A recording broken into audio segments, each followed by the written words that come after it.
Okay? Yung sa topic natin last Tuesday about the importance or ano ba yan? God's, kalimutan ko na ito. The importance of ano? The process for fruitfulness. Yun. The process of fruitfulness. Okay? Sa topic po natin yun, kasi nga, wala namang naging fruitful talaga na hindi proseso. No? Sabi nga natin, ang fruitfulness ay hindi overnight. No? Wala namang itinanim na tinanim mo ngayong araw, bukas, namunga na. Or nag-harvest ka na. Diba? Kahit gaano ka bilis yung puno na itinanim mo, kasi ngayon, pabilisan ngayon ng pag-ani. Mayroon na ngayong gulay na 1 month lang, ani ka na. May mga palay na rice na 2 months lang, ani ka na. So, ano ngayon paiksian ng pabilisan, no? Paiksian ng panahon ng pagtatanim para ka makaani. Pero mayroon din mga puno talaga na it takes a year, months, na bago ka mag-aani. Katulad ng niyog, no? Mangga. So, ang mangga, pag markot, medyo mapaisa-isi, no? Mayroong mga miracle tree ngayon na medyo taon na din ang abutin bago siya mamunga.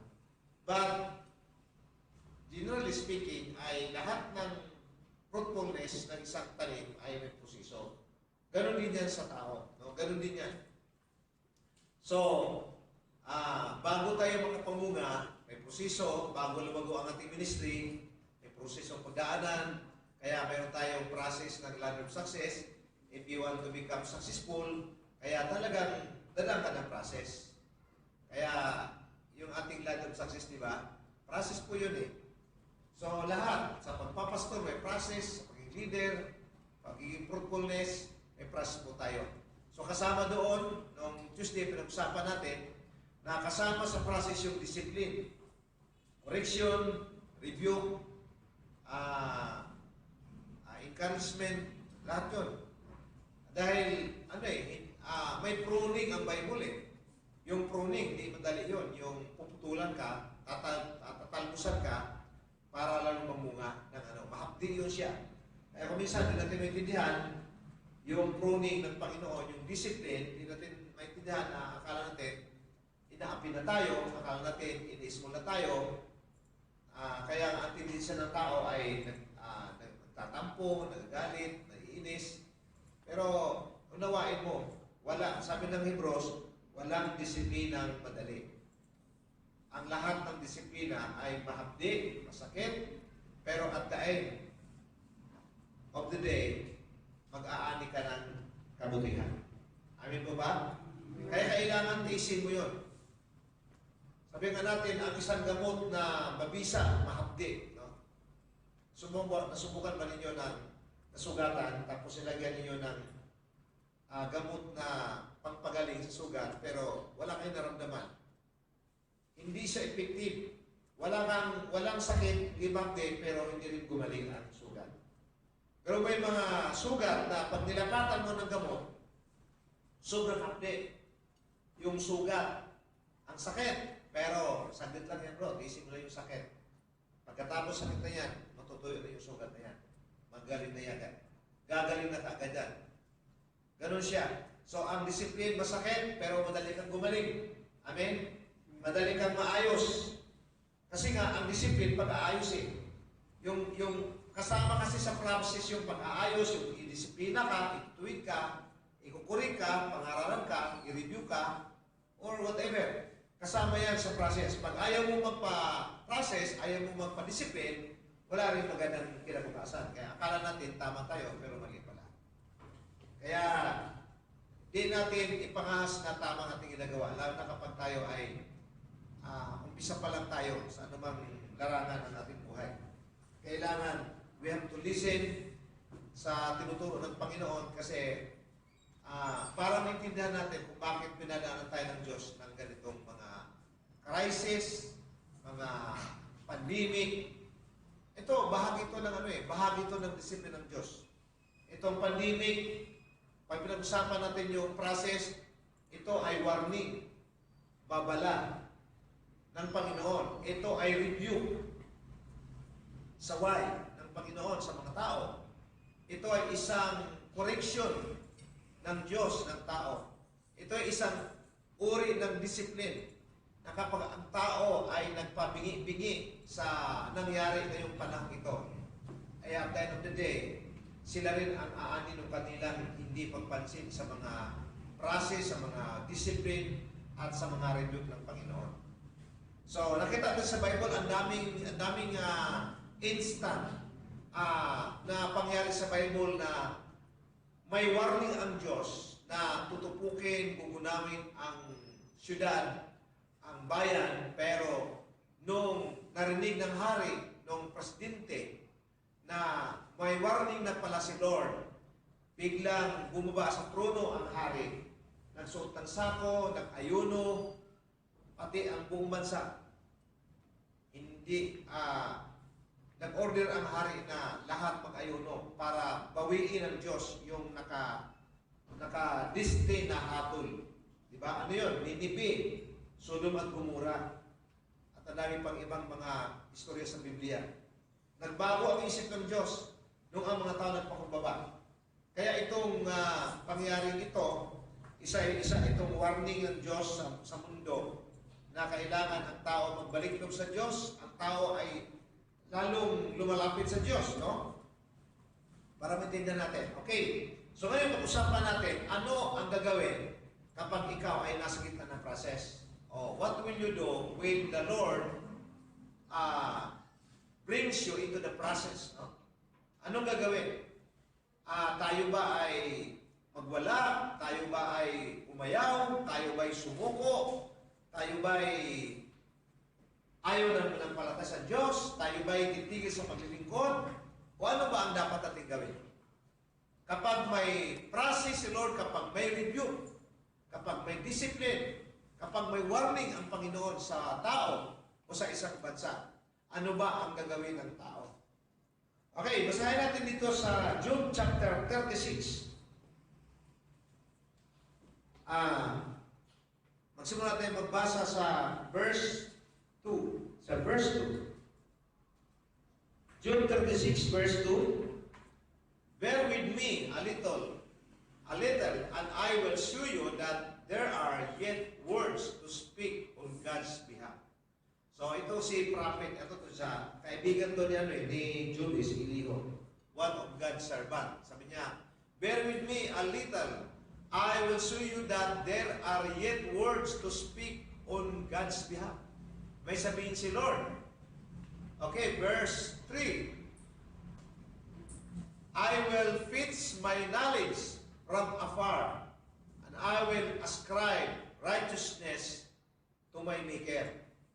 Ito yung sinabi ng prophet ng Diyos na si Elihu, isa sa mga close friend ni Job. Nasabi niya, kukunin ko ang kaalaman mula sa malayo at I will ascribe righteousness to my Maker. So sabihin, gagawin ko kung ano yung tama para sa aking Maker. Sino yung Maker na tinutukoy dyan? Ang Maker dyan na tinutukoy ay walang iba kundi ang Panginoon. Jesus, our Maker, our Sustainer of life, and He is the Creator of life. Amen po ba? So ang unang gagawin natin, while we are in the process, or while we are in the midst of discipline, number one, we have to accept discipline. Okay? Accept discipline or allow yourself to go in the process. Papayagan mo na ikaw magpa-process. Kasi pag hindi ka magpapaprocess, hindi ka magpapakorek, o hindi tayo magpapadisiplin ng Panginoon, lalo magagalit ang Panginoon. Dito makita natin sa Banang Maleo, ano yung consequence ng ayaw makinig.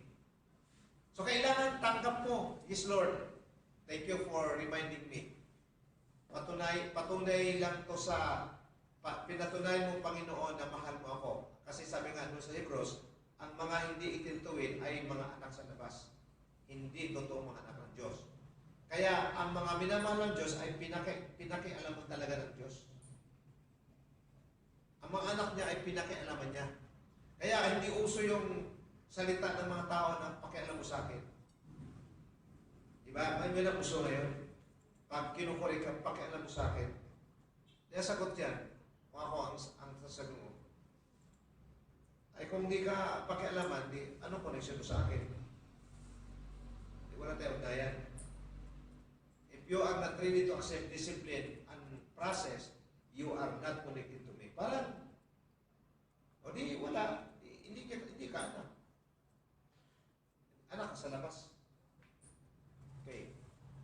Kasi ang hindi pinakialaman ng Diyos, yung hindi niya mga anak.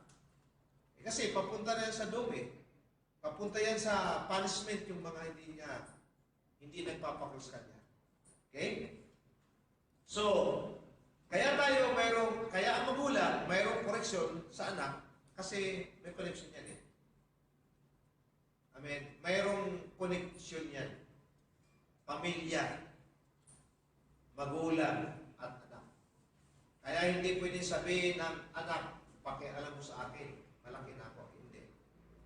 Mali yun. Kapag sinabi natin, huwag mo na akong pakialaman, malaki na ako. Kung di kita pakialaman, di wala tayong ugnayan. Hindi kita kilala at hindi kita kano-ano pag sinasabi mo yan sa magulang mo o pag sinabi mo yan sa isang tao. Okay? So, dapat accept discipline. Amen? Sabi mo, accept discipline. Accept discipline. Accept mo. Tanggapin mo. Kasi kung hindi mo tanggapin, lalong worse ang buhay. Lalong mapapariwara ang buhay mo. Ha? Tanggapin mo. Okay. Pangalawa, live in righteousness. Okay? So, ibig sabihin, tinanggap mo ang correction, tinanggap mo ang process, tinanggap mo ang rebuke ng Panginoon. So,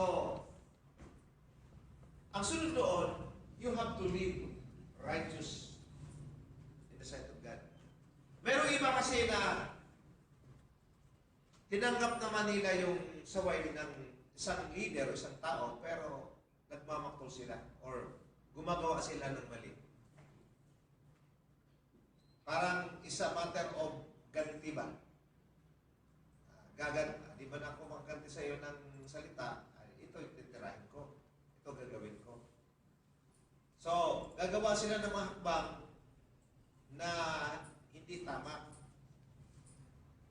Kaya, lalong lumala ang problema. Kasi, naniwala ka na ikaw ay you have to accept discipline, correction yan, process yan ng Panginoon, pero, process yan ng magulang, paraan yan, para ituloy ka ng magulang, ng leader mo, pero, tahimik ka lang pala na meron kang ginawang di tama, di ba nakikita ng tao yan, pero nakikita ng Diyos yan. So, sobrang laki yung mata ng Diyos eh, kaya hindi mo itago yun. Kahit ikaw lang nag-isa, pero your intention is to do bad. Because yun ang retaliation yung ginawa mo, reaction na ginawa mo kasi napagsabihan ka, na-review ka, or nakuri ka kasi nga process po yun para maging fruitful ka. Ang reason kasi ng process or discipline, tanda natin walang discipline na ang dulo kapamakan. Amen. Amen. Kasi kung ang dulo ng disiplina ng magulang, mamatay siya, mamatay yung anak, ikakamatay ng anak, ikakapahamak ng anak, yung pangaral ng magulang, yung mga sinasabi ng magulang, or mga rebuke, mga saway, kung minsan palo ng magulang, kung yan ikinamamatay at ikinapahamak ng anak. So, hindi na mismo si Lord mag-utos na discipline at child while he is young. Si Lord mismo nag-utos yan na i-discipline talaga ang anak habang bata pa, para paglaki niya, alam niya ang tamang landas. Amin po ba? Amen. So si Lord ang naputos yan. Kaya ang ending ng discipline, ng process is to make you successful, is to make us fruitful. Amen. Kaya ang mga anak na nakinig sa magulang, ang mga Krisyano, nakinig sa pastor, malayong marating. Amen. Pag nakinig ka sa man of God, nakinig ka sa man of God mo, na nilagay ng Diyos para siya yung magasiwa, siya yung mag-develop, siya yung maghubog, malayo ang marating mo. Kasi i-bless ka ng Panginoon. Okay? So live in righteousness. Number 3, we must live in holiness. Ano bang pagkaiba ng righteousness at holiness? Ang righteousness, ibig sabihin, mamuhay ka ng tama. Now, alam mo naman what is right, di ba? Alam mo yung right and wrong. Correct? Sino sa atin di alam yung right and wrong? How to live right, how to live wrong. Bilis lang yan. Alam natin ano yung right, ano yung wrong. Pero, it doesn't mean when you live right, you are holy. Oh, iba yung holiness kaysa righteousness. Pwede kang kumuha ng right, pero you are not holy. Kasi ang holiness, it connects with the power of the Holy Spirit. It connects with the presence of God. It connects with the Word of God. So malalim ito kasi itong holiness, ito yung nature ng Diyos eh. Isa sa malalim na nature ng Diyos yung holiness, kabanalan. So ibig sabihin, pag righteous ka at holiness ka, you live right and you live holiness. Hindi, ang isang taong namuhay ng tama, hindi siya magaspang ugali. Hindi siya mag-take advantage. Hindi siya swapang. Hindi siya magulang. Ano po mga minor na yan, manggugulan, swapang, naglalaman sa kapwa, mga maliit na yun, mga maliit na kasalanan yan. Di yan kasing bigat na nag-rape ka, nagnakaw ka, pumatay ka. Iba yun. Kasi yung mga heinous crime yung binamagit, pumatay ka, nag-rape ka, nagnakaw ka, nagdruga ka, heinous crime yun. Pero yung naglalaman ka sa kapwa, ginugulangan mo siya, inuutakan mo, nilalamangan mo, niluloko mo, that is still sin, sight of God. Amen? Hindi nakikita yan eh. Hindi yan masyado napapansin yung ganun mga kasalanan yan, pero rampant yan sa buhay. Kaya kung ikaw ay isang Krisyano, pero meron ka pang ganung espiritu, meron pa tayong ganung espiritu, na mahilig maglalamang, mahilig manira, yung maninira tayo sa kapwa, siniraan natin ang kapwa, hindi tama po yun. Kasi hindi ka namuhay sa katuwiran, hindi ka namuhay sa kabanalan. Bakit mo siraan ang isang tao? Bakit mo siraan ang isang nila ng Diyos? You don't have authority to do wrong to anybody else. Yung authority binigay sa atin ng Panginoon is to do right and to live holy. Amen? Minsan ang social media ginagamit sa paninira ng mga tao. Don't allow it to happen in your life, guys. Na even social media, gamitin natin ang paninira. Because alam ng Diyos yan na hindi yan tama. Okay? Kasama yan sa mga kasalanan, hindi naman nakakakulong, hindi ka naman pwede ikulong, pero hindi rin nakakatuwa at hindi rin nakaka-bless. Kasi nga, mga minor na kasalanan yan, pero karakter yan ng isang hindi pa Krisyano. Kaya kung Krisyano ka, huwag ka nang maninira. Meron kasi mga tao na hindi nagpigil ng bibig, hindi nagpigil ng sarili, no? Masalita, kahit hindi na tamang pinagsasabi. Okay? Kaya dapat mag-isip ka. Think before you speak. Think before you decide. Think before you click, sabi sa internet. Before you click, think first. Mag-isip ka. Kasi, sa totoo lang, wala kang mapupulot na maganda when you try to destroy somebody else.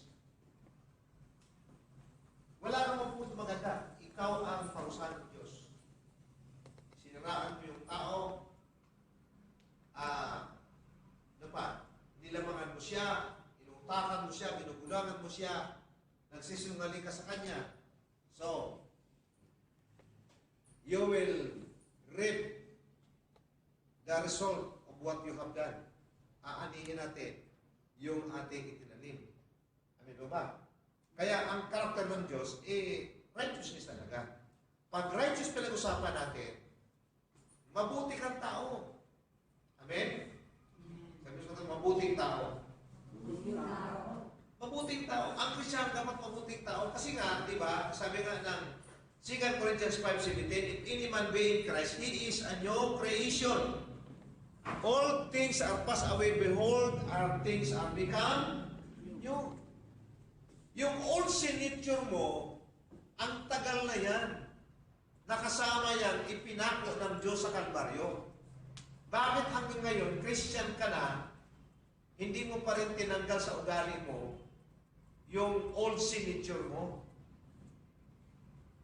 Di ba? Ano pa yung mga old sin nature na kasama dyan? Yung mga lumang buhay, mayabang. Diba? Ang dami yan. Mayabang. Arrogante. Hypocrites. Rebellion. Disobedience. Yun. Nanlalamang. Nagsisinungaling. Nanggugulang. Yan ang mga masamang ugali. Nagmumura. Nagsusugal. Marami. Lalo na yun eh. Yun. Maliban doon sa heinous crime, yung mga minor sin na ginagawa ng araw-araw, kahit ikaw na nakaalam noon, pero alam ng Diyos yun. Kung ginawa mo, hindi. Kaya, kahit palihim, alam ng Diyos yun, na ikaw gumawa. Na ikaw ang nagsalita.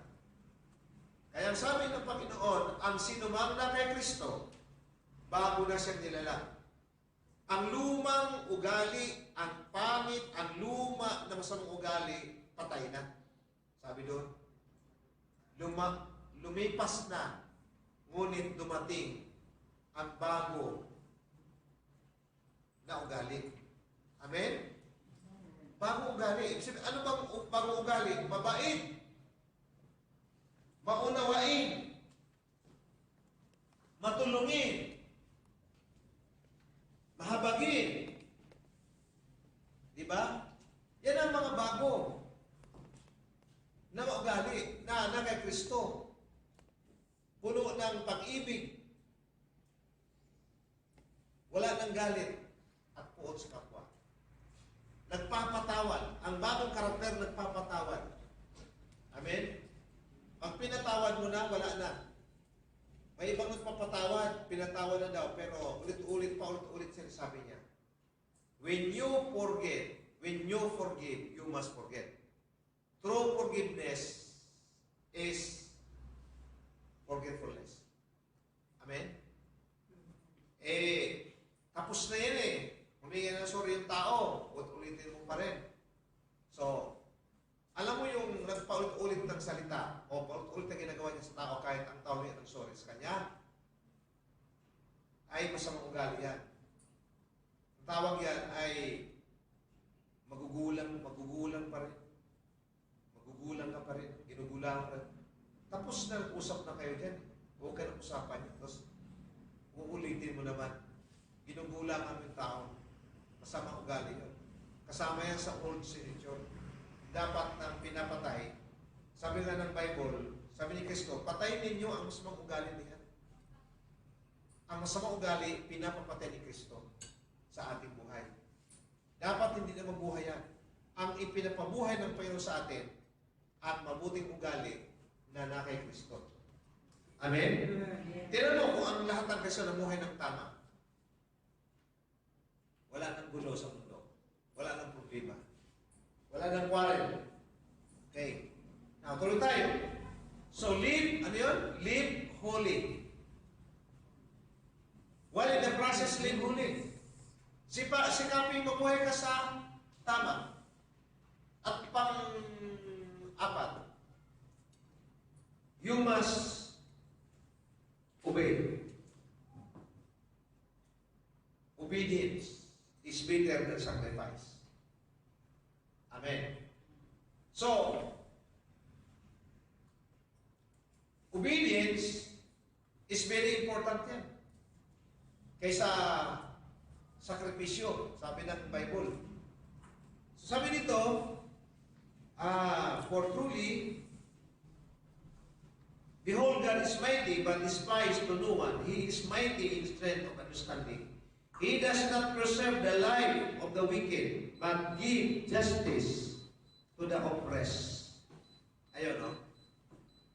Ato, salita ng Jesus sa verse 6. He does not preserve the life of the wicked. Galit si Lord sa mga taong wicked. Hindi niya pinapahaba ang buhay. Hindi niya pinapahaba ang buhay ng mga wicked people. Pero nagbibigay siya ng hustisya sa mga naaapi. Of course, dalawa yan eh. May inapi at may nag-aapi. May nagulangan, may nagugulang. Diba? Mayroong pinagsinungalingan, mayroong sisinungaling. Okay? So saan ka ba doon sa dalawa? Ikaw ba yung na-oppress o ikaw ba yung nanglalaman? Ikaw ba yung nag-take advantage? Ikaw ba yung nanggugulang? Kaya ang ugali ng paggugulang ay masama yan. Manggugulang. Hindi gawain ng Kristyano, ng anak ng Diyos, na gugulangan ng tao. What is right? Kaya ang sabi ni Lord, give to Caesar what is due to Caesar, and give to the Lord what is belong to the Lord. Amen? Alam mo, minsan sa paggugulang natin, speaking of paggugulang, hindi na tungkol yan sa mga bagay-bagay sa mga bagay-bagay na meron tayo. Kahit sa ating offering and tithes, ginugulangan natin ng Panginoon. Hello? Nakalimutan ba kayo doon? Sino sa inyo aamin na ginugulangan mo si Lord sa tithes and offering? Na hindi ka nagbigay ng tama. Kahit alam mo kung magkano tinanggap mo, pero pinilit mo na bawasan. Isang uri ng paggugulang yan. Ikaw lang nakaalam noon, pero nakikita ni Lord ang ginagawa mo. Na hindi mo ginawa ang tama. So, unrighteousness yan. So, ang sabi ni Lord, kasama yan sa wicked. Wicked yun. Yung hindi mo ibigay ang tama, hindi mo ibigay ang tamang tithes. Di bali lumampas, wag lang kumulang. Amin po ba? So, hindi issue dito kung malaki or maliit ang tithes. Ang issue dito, tapat ka ba? Totoo ba? Kasi siyempre, ang tithes 10% yan eh. Hindi naman yan pwede lumampas sa maliban na lang kung mag-decide ka na gawin mong 20%. But if you obey the Lord, 10% of what you receive. Amen? Kaya kailangan bibilangin mo yan ng tama. At pag na-compute mo ng tama yan, kailangan ibigay mo ang tamang ikapo sa Panginoon. Kasi pag hindi mo ibinigay yan, inuutakan mo, ginugulangan mo si Lord. Akala natin, nakakalamang tayo kasi if ang tithes mo, 1,000, nagiging 500 na lang. So isip mo, ay, salamat Lord, may 500 pa. Ay, ako. Ang balik doon, sumpa. Bakit? Unfaithfulness yun. Kaya ang paggugulang, di lang sa mga bagay-bagay na physical o sa salita, kahit doon sa banal na handog. Amen po ba? Kasi yung mga tithes and offering, banal na handog yan. Na hindi mo dapat, hindi mo dapat galawin or hindi mo dapat kulangin. Dapat tama lang. So, either nagbigay ka ng kulang or hindi ka nagbigay. Ang iba naman, hindi talaga nagbigay. Mag-isip ka kung hindi ka talaga marunong magbigay ng tithes. Ano ka ba? Naiintindihan mo ba yung malaki tithe? Naiintindihan mo ba yung tinanong ng Panginoon sa tithing? Siguro kung ikaw ay bagito, kung ikaw ay bagong Kristyano, reasonable kasi hindi mo pa naman alam kung ano yung hindi pa naman natuturo yung ano ba yung tithing, ano ba yung ikapo, ano ba yung offering, ano ba yung mission. Kung ikaw ay first timer, consideration na hindi mo nagawa yun. Pero pag ikaw matagal na Kristyano, matagal na kilala sa Diyos, naturuan ka ng tama, narinig mo na palagi ang mensahe ng pag-ikakapu at manghandog, pero hindi mo pa rin ginawa, for some reasons, kung ano reason mo, ikaw na lang nakalam noon, bakit hindi mo ginawa? Una-una, hindi ka convinced. Pangalawa, hindi mo gusto. Pangatlo, masama isip mo. Doon lang yun eh. Tignan nyo ko, yung mga tao hindi nagtatides. Okay, magalit sa akin guys. Ako kitang-kita ko sa loob ng 34 years. Kitang-kita ko yung mga Kristiyanong faithful tither. Nakita ko yung mga taong sumunod sa utos ng Diyos. Sila yung advance, sila yung lamang sa mga promotion at blessing ng Panginoon. Amin po ba? Pero yung hindi natutong nagtatides at nagugulangan pa si Lord, hindi naranasan yung pag-asinso. Hindi naranasan yung promotion. Hindi naranasan. Bakit? Yan naman. Ibasahin mo malaki sa chapter 3, verse 10. O anong consequence nung hindi mo pagbibigay. Kaya ang panggugulang, ang panglalaman, hindi lang sa kapwa, panglalaman sa Diyos ay napakadelikado. Amen? Diyos, lalamangan mo, gugulangan mo. What you sow is what you reap. Okay. Now, ang sabi ni Lord, He does not preserve the life of the wicked. Ngayon sa pandemic, kung mayroon kang unang i-COVID, ikaw yun. O yung tao na ay, di ka tapat eh. Hello? Masabi mo lalim ba? Yes. Kung mayroon mang mga tao ngayon, na sila yung, di naman tayo nagpe-pray na madapuan sila eh. Pero, di ba? Di naman natin ipag-pray na sana madapuan sila. Pero sabi ni mismo ni Lord eh, He will not preserve the life of the wicked. Sino may sabi yan? Si Lord, hindi ako. But give justice to the oppressed. Sabihin, sa ibang translation, but give justice to the righteous. Sa ibang translation yan, yung oppressed, righteous. Ang Diyos, pinaparusahan ang masama, pero pinipreserve niya ang mga matuwid. Kaya tanong dito, mag-isip ka, are you righteous? Are we righteous? Righteous ba talaga tayo sa Diyos? O meron kang tinatago? Meron kang tinatawag natin hidden sin. Kasalanan mong tinatago mo, na kahit tinatago mo, pero nakikita ng Panginoon. Ikaw ang nakalam doon. Kung dapat bang i-preserve ang buhay natin, o dapat ba tayo parusahan na lang? Lalo na ngayong pandemic. Kaya sabi ko ngayon, ngayong panahon ito ng pandemic, magyabang-yabang pa tayo, magtaray-taray pa tayo, magmaldito, magmaldita pa tayo. Magurong-sulong ba tayo kay Lord sa paglilingkod? Kayo. Tignan nyo, yung verse na yan. He will never preserve the life of the wicked. Sino yung mga wicked? Yung mga wicked yung ayaw sa Diyos. Hindi lang yung nagugulang, hindi lang yung hindi nagtatides, hindi lang yung hindi nagtides ng tama, pati yung gumawa ng masama, wicked yun. And the Lord will not preserve the life of the wicked. But give justice and preserve to the oppressed. Verse 7. Okay, verse 7. He does not withdraw His eyes from the righteous. Itong ganda. Ang mga matuwid, ang sabi ni Lord, He does not withdraw His eyes from the righteous. If you know that you are righteous with God, don't worry. Kahit nasa gitna ka ng pandemic, nasa gitna ka ng virus na ito, you are safe because hindi ka tinatantanan na binabantayan ng Diyos. Araw-gabi, binabakuran ka, ginigising ka sa umaga because you are righteous son and daughters of God. Palakpakan natin ang Panginoon. Hallelujah! Yan ang isang panghawakan mo. Why worry? Diba, ngayon, ang dami ngayon natatakot. Natatakot sila na sila na yung kasunod ma-COVID. Takot sila, di sila lumabas. Ang mga takot kayo yung wala sa Diyos eh. Totoo lang. Alala ko isang preacher, sabi niya sa akin, sabi niya, kung ang COVID-19, sobrang bilis daw ang pag-akyat ng hawaan. Ang sabi niya nung isang pastor, mas mabilis ang hawaan ng virus ng takot.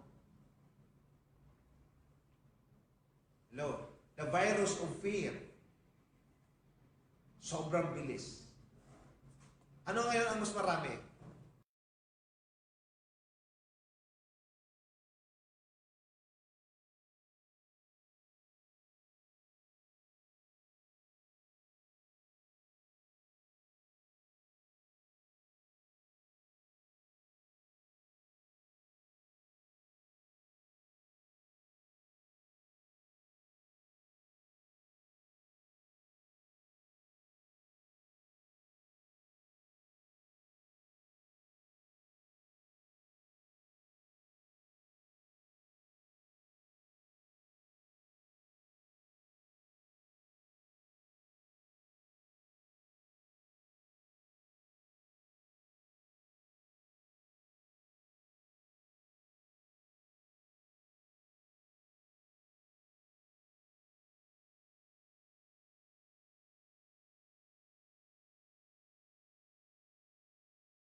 Kasi in the obedience and submission to the leader, there is a Diyos. Merong kaguluhan. May kalituhan kapag walang obedience. Bakit pa si Lord maglagay ng pastor na hindi? Ba? Bakit si Lord maglagay pa ng leader sa church. Kung di naman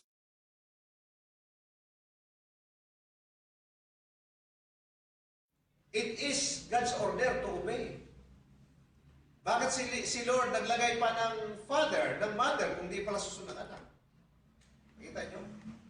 Why God put a father and a mother in the house kung ang mga anak ay hindi pala susunod?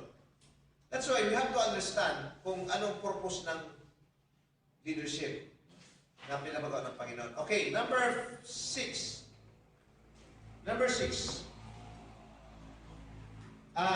Okay. We have to listen instructions. Listen instructions. Kailangan tayo makinig. Kasi nga, sabi ko nga, kapag may review, may discipline, may instruction ang Panginoon. Amen na bago? Amen? So, pagkatapos sa ikukorek, anak, mali yan, ito gagawin mo. Gano'n yun eh. Hindi pwedeng coercion lang na walang sinasabing, ano gagawin namin? Kasi kung hindi mo sabihin yung dapat gagawin, uulitin lang niya. Kasi akala niya, tama ang ginawa niya. So, wala namang instruction. So, ito yung instruction after discipline. Kaya ito yung sinugong topic. Kasi, di ba, binagay natin ng Tuesday yung discipline. Now, this is the instruction na kailangan mong tanggapin. Itong gagawin mo. Amen? Kung ano ang sinasabi ng Panginoon, kung ano sinasabi ng leader mo, pakinggan mo siya at gagawin mo. Amen? Palakpakan natin si Lord. Hallelujah. Wow. Okay. Last. Verse 11. If they obey and serve Him. Okay. So, ang huli is serve Him. Number 6. Serve Him. If they obey and serve Him, they shall spend their days in prosperity and their years in pleasure. Ano bang mapapala kapag tayo sumusunod sa instruction? Yun ang linaw. If they obey and serve Him, they shall spend their days in prosperity and their years in pleasure. Grabe. Ito yung susi ng tagumpay. Ito yung susi ng panagana. Ito yung susi sa magiging fruitfulness and productive. Amen. Susi ito. Anong trabaho ng susi? Pambukas ng pintuan. Pagpaandar ng sasakyan. That's how the key is important in our lives. Amen? If you want to become fruitful, then this is the instruction that you should go. Gawin natin to. Serve Him with all your heart. Okay. Verse 12. But if they do not obey, they shall perish by the sword, and they shall die without knowledge. Masakit. Kaya ang mga tao palang suwail sa Diyos, suwail sa leader, suwail sa magulang. Kasi siyempre, ang magulang mo, leader pa rin yan. Suwail sa mga leader ng church. May paglalayan ka talaga, bro. Ayan, hindi tayo ang sabi yan, si Lord mismo. Kapag hindi sila susunod, di ba? Pag ayaw mo sa Diyos, ayaw mo sumunod. Galit ka sa Diyos. May iba mo galit sa Diyos eh. Minsan, kaya nga, pag ikaw leader ka, tapos nainis ka, dahil may problema ka. Tapos, ang inis mo, ang bali mo, mabuti pa, mag-step down na lang. Mabuti na lang, mag-Christian na lang ako, mag-atin na lang, di na ako mag-comment. Delikado yun. Diyos ka lang. May paglalagyan ka yan. Mag-step down ka, solusyon ba yun sa problema mo? Mag-resign ka na sa ibang mga bagay, huwag yung ministry. Never try to abandon your ministry because your number one enemy is your God. Diyos na kalaban mo. Ang sabi, ang ginawa pagpapalain kita anak kung ikaw maglilingkod sa akin at susunod sa akin. Ang turo ni Lord, sumunod ka. Lord, nahirapan ako, Lord eh. Nahirapan ako sa ministry, Lord eh. Ako na lang mag-isa, Lord eh. Napagod na ako eh. Ayaw tumulong ang iba. So, ang solusyon mo, resign na lang. Ay, sino ang pinagkaitan mo ng serbisyo mo?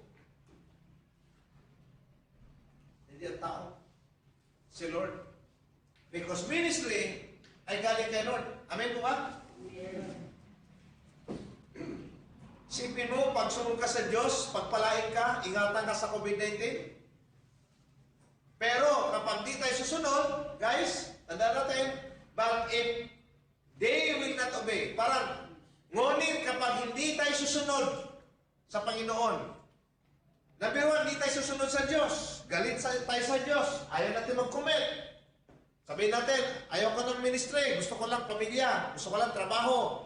Gusto ko lang kitaan. Gusto ko lang mahalin ko yung pamilya ko, asawa ko, mga anak ko, at pag-aral ko. Yun lang, wala ng Diyos, wala na. Ako po. Kung sino pa yung mayroon ng buhay mo, yung pang-ayawan mo, malaking pagkamali talaga. But if they do not obey, they shall perish by the sword. Patay sa tabak. And they shall die without knowledge. Kasi akala mo tama. Akala natin tama lang yun na ipinaglaban mo, isipin mo ha, ipinaglaban mo ang asawa, tama yun ha, ipinaglaban mo ang asawa, ipinaglaban mo ang anak, ipinaglaban mo ang magulang, ipinaglaban mo ang pag-aaral mo, pinaglaban mo ang negosyo mo, ang trabaho mo, pero isa lang di mo pinaglaban. Sino yun? Si Lord. Grabe, pinaglaban mo lahat. Pero pagdating kay Lord, di mo pinaglaban. Kung meron ka pang tinanggal sa buhay mo kasi pagod ka na, stress ka na, ministry pa, sana trabahong bahay mo na lang ang tinanggal. Kaysa, tinanggal mo ang ayaw ko na maglilingkod. Magsimba na lang ako. Hindi natutuwa si Lord. Kaya, they shall die without knowledge. Papahamak ko tuloy.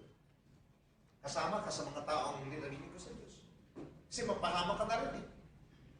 Yan ang nakakatakot yung nakilala mo ang Panginoon tapos bigla kang slow down. Dahil nainis ka lang, nainis ka kasi siguro nasaway ka, na-review ka, na-correct, na-discipline ka, na-process ka. O hinaharapan ka ng pastor ng report, nabibigatan ka sa mga reporting na yan, ayaw mag-submit, ang daming mga hinihingi. Tapos naiinis ka, ang bali ng inis mo, ayaw na umunti ng meeting, ayaw na magpakita, ayaw na magparamdam. Guys, tandaan natin, your enemy is not your pastor. Sino ang niloko mo? Sino ang pinakaitan mo ng serbisyo? Yung may-ari ng buhay mo na nagpapintig ng puso mo. Paano isang araw, sabihin ni Lord, puso, tumigil ka. Pag pinatigil ni Lord ang pintig ng puso mo, kahit malakas ka pa, kahit bata ka pa, kahit ano pang gamot ang gamitin mo, pag pinatigil ni Lord ang tibok ng puso mo, o ang puso natin dahil tayo sumuhay sa Diyos, ang sabi ni Lord, they shall die without knowledge. Wala kang kamumuang eh. Kaya sabi ng Bible, little knowledge is dangerous. Kaya ang slogan natin, walang tigil, tuloy-tuloy lang. Dead or alive for Jesus. Di ba sinabi ni Paul yun? For to me to live is Christ, and to die is Amen. Kaysa, namatay. Ba't namatay? Nag-slide eh. Apa? Namatay. Ba't namatay? Nag-preach. Yan, ganda yun. Namatay nag-preach. Namatay nag-sirgo. Then patay naman talaga tayo eh. Sino ba? Hindi tayo mamatay.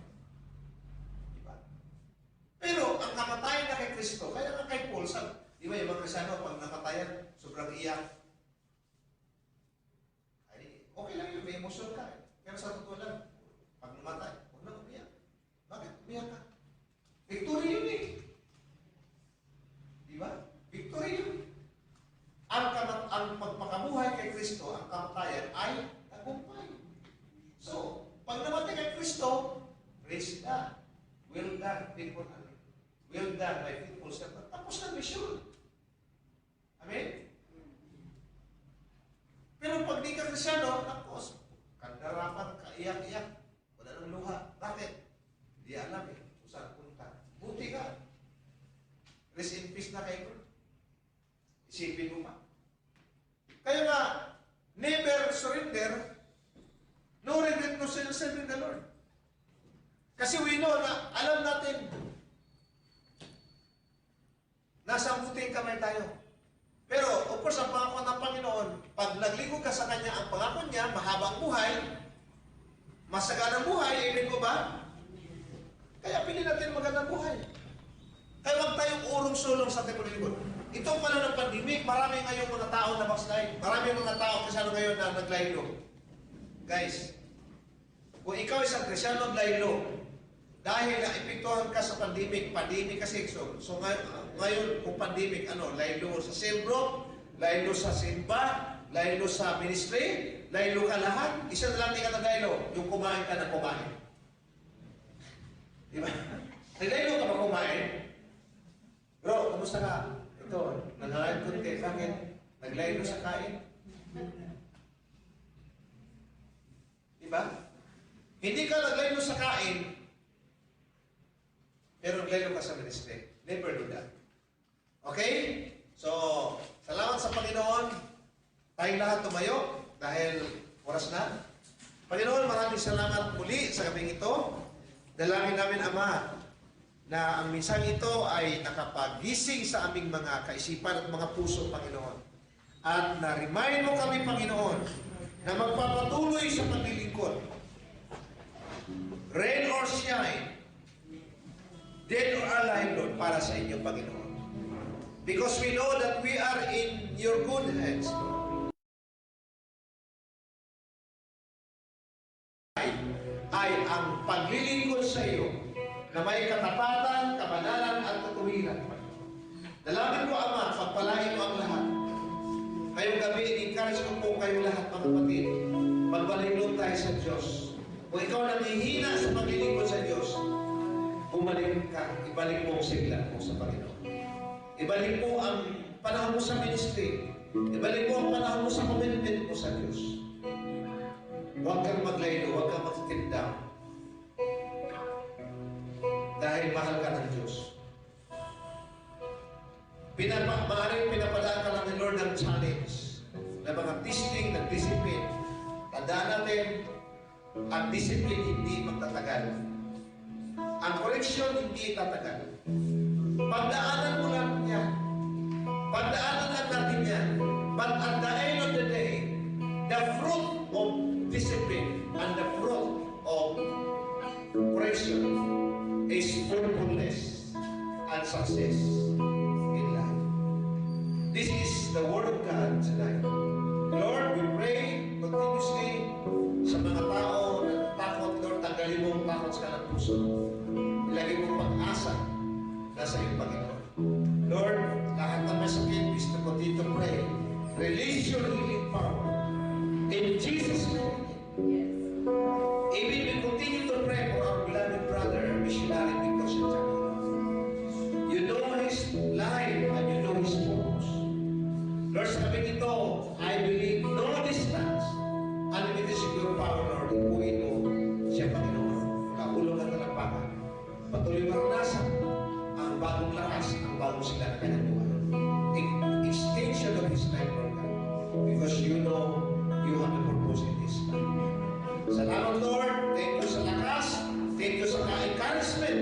And thank you sa lahat ng supply na natin pangailangan namin, Panginoon. Sa inyo ang lahat ng papuri at pasasalamat at pagsamba sa mga pangyarihan at pangalan ni Jesus. Lahat magsabi na Amen. Amen.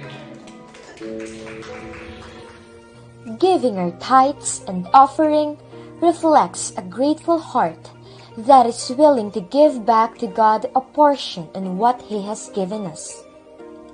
For it says in Malachi 3:10, "Bring the whole tithe into the storehouse, that there may be food in my house.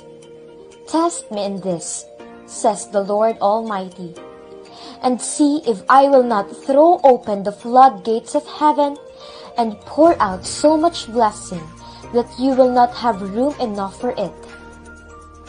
Giving is a privilege and a blessing. It requires no amount, but a heart that desires to please God. If you have been blessed by the Lord through our ministry, you may give or donate your offering through the following.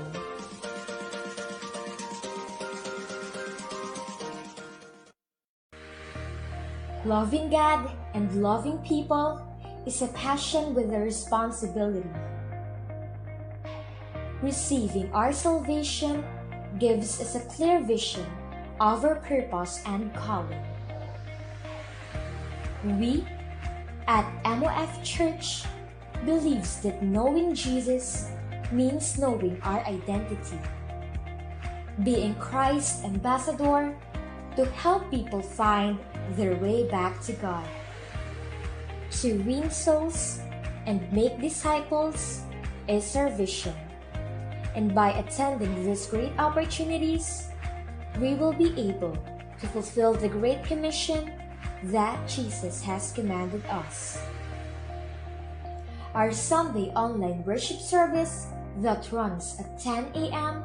with Bishop William August via Facebook live stream, and a regular face-to-face service at 8 a.m.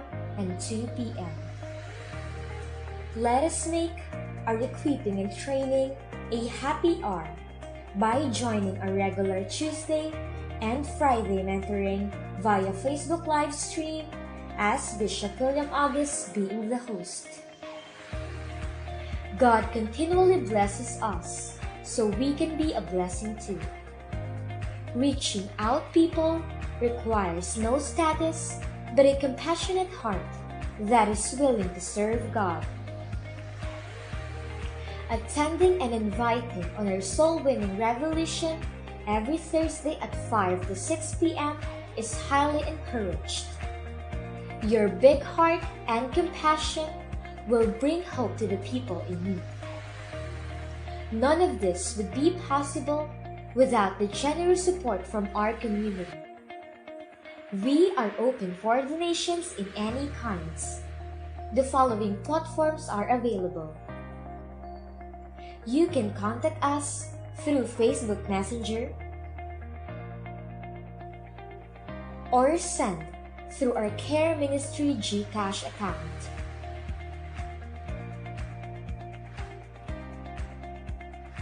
You are the salt and light. Regardless at all times, you are.